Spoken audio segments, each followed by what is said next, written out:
نحمده ونصلي على رسوله الكريم اما بعد فاعوذ بالله من الشيطان الرجيم بسم الله الرحمن الرحيم قال الله تبارك وتعالى في الكلام المجيد ولا يغتب بعضكم بعضا أيحب أحدكم أن يأكل لحم أخيه ميتا فكرهتموه صدق الله العظيم۔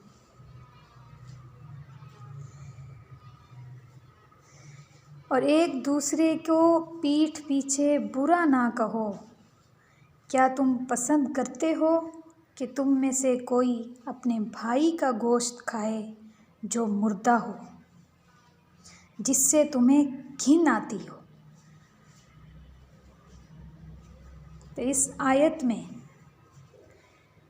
غیبت کرنے والے کے لیے مردہ بھائی کے گوشت کھانے کی مثال سمجھائی گئی ہے کہ ایک شخص جو غیبت کرتا ہے وہ گویا اپنے مردہ بھائی کا کچا گوشت کھا رہا ہوتا ہے، اور یہ مثال انتہائی بلیغ قسم کی ہے، کیونکہ جس شخص کی غیبت کی جاتی ہے وہ اپنی مدافعت نہیں کر سکتا۔ مسلمان بھائی کی برائی جو فی الواقع اس میں موجود ہو، اس کی عدم موجودگی میں دوسروں کے سامنے بیان کرنا، یہ غیبت کہلاتی ہے۔ حضور نبی کریم صلی اللہ علیہ وسلم نے فرمایا، غیبت یہ ہے کہ تو اپنے بھائی کے بارے میں اس کے پیچھے ایسی بات کہے جو اس کو ناپسند ہو۔ تو کسی نے عرض کیا، یا رسول اللہ صلی اللہ علیہ وسلم، اگر واقعتاً اس کے اندر وہ بات موجود ہو تو فرمایا کہ تب ہی تو غیبت ہے، ورنہ تو الزام اور بہتان ہے جو غیبت سے بھی زیادہ سخت ہے۔ اور غیبت کبیرہ گناہوں میں سے ہے۔ کسی کا مقولہ ہے کہ اگر بری نیت سے کسی کے لیے یہ کہا جائے کہ اس کا کرتا اونچا یا نیچا ہے تو یہ بھی غیبت ہے۔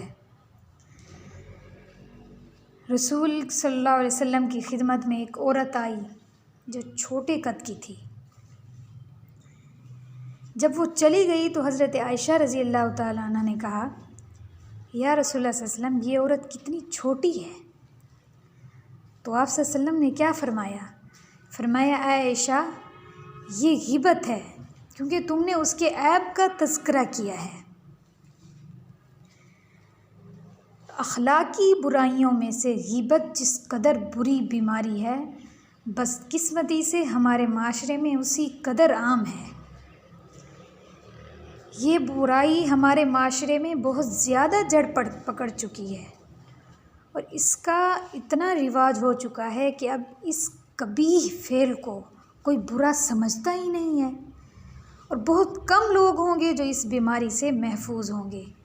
خاص طور پر عورتیں اس مرض میں کثیر تعداد میں مبتلا ہیں۔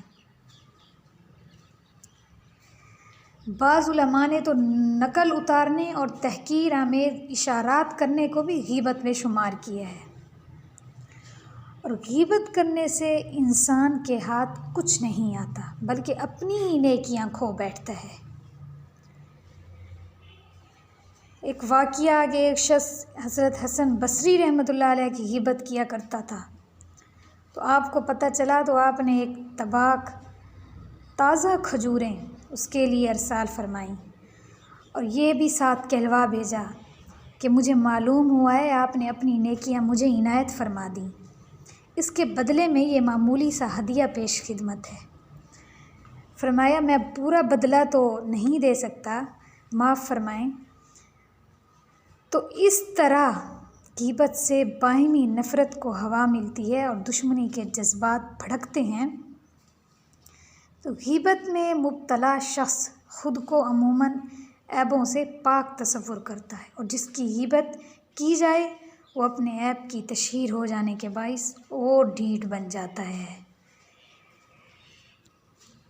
تو حضرت مجاہد رحمۃ اللہ علیہ نے فرمایا کہ جب کوئی شخص اپنے بھائی کا تذکرہ خیر کرتا ہے تو اس کے ساتھ رہنے والے فرشتے کہتے ہیں کہ خدا تجھ کو اور اس کو ایسا ہی بنا دے، اور جب کوئی برائی کرتا ہے تو کہتے ہیں کہ تو نے اپنے بھائی کی برائی کو کھول دیا، تو اپنے آپ کو دیکھ کر اللہ کا شکر ادا کر۔ وآخر دعوانا ان الحمد للہ رب العالمین۔